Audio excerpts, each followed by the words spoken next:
Bismillahirrahmanirrahim. Assalamualaikum warahmatullahi wabarakatuh. Alhamdulillahirabbil alamin hamdan katsiran wa katsiran kama yuhibbu rabbuna wa yarda. Allahumma shalli wa sallim wa barik ala nabiyyina Muhammad.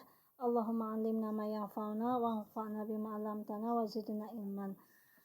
Allahumma yassir li walil muslimin kullal khair wa taqwa wa la tu'athir wasmim lana bi khairin. Kali ini saya akan membahas surat An-Nisa, lanjutan surat An-Nisa ayat yang ke-5. A'udzubillahi minasyaitonir rajim.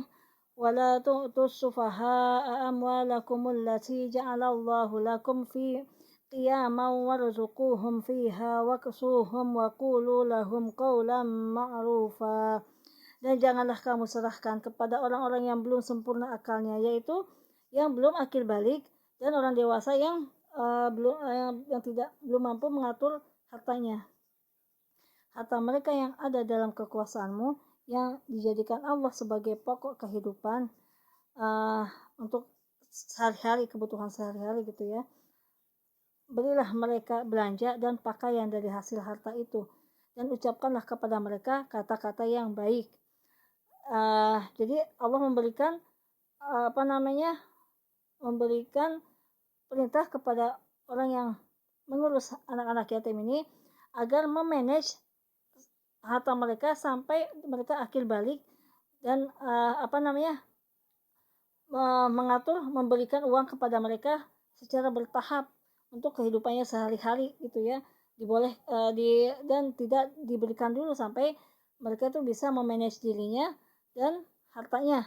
Nah, setelah akil balik baru diberikan. Nah, kemudian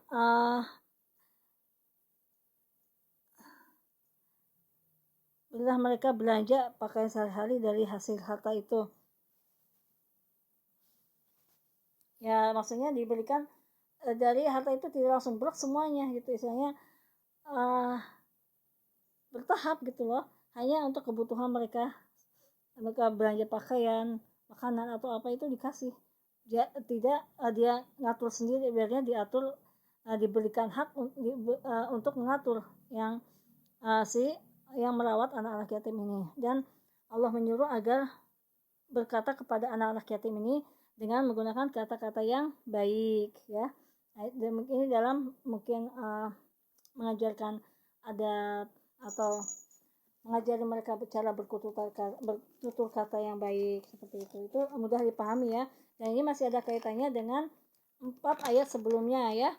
Dan saya ulangi lagi, kupas lagi bahwa berdasarkan sifatnya Allah membagi hukum itu menjadi 2, hukum yang kondisional dan yang unkondisional. Yang kondisional itu sifatnya seperti pernikahan gitu ya, poligami dan puasa. Contohnya ya, puasa itu kan kalau misalnya dia sakit bisa dikodok, nah itu si kondisional.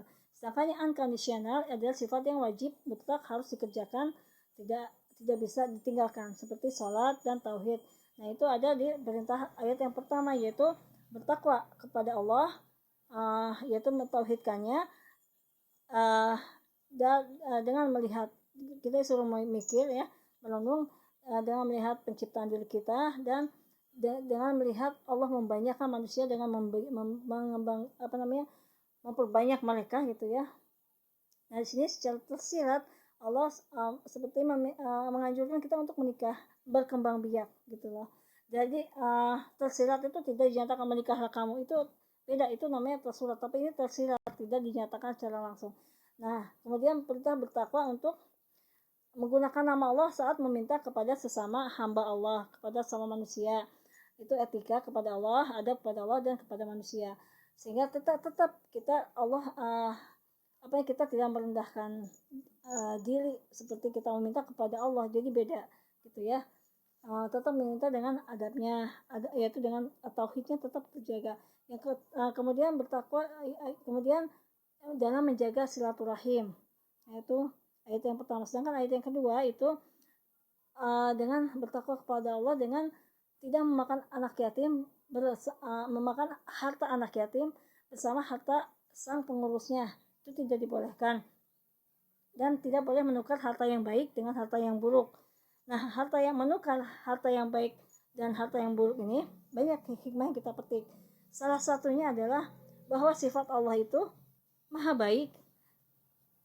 Namanya baik, sifatnya Asmaul Husna kan gitu ya, nama-namanya baik dan sifatnya juga baik, tinggi, sifatul ula, baik, tinggi gitu ya. Nah, itu menandakan bahwa Allah itu maha baik, hanya menerima yang baik-baik. Bahkan sampai Allah itu memerintahkan tidak boleh menukar harta yang baik dengan harta yang buruk. Apalagi kalau kita berinfak kepada Allah, itu sama saja seperti menghinakan ya. Allah itu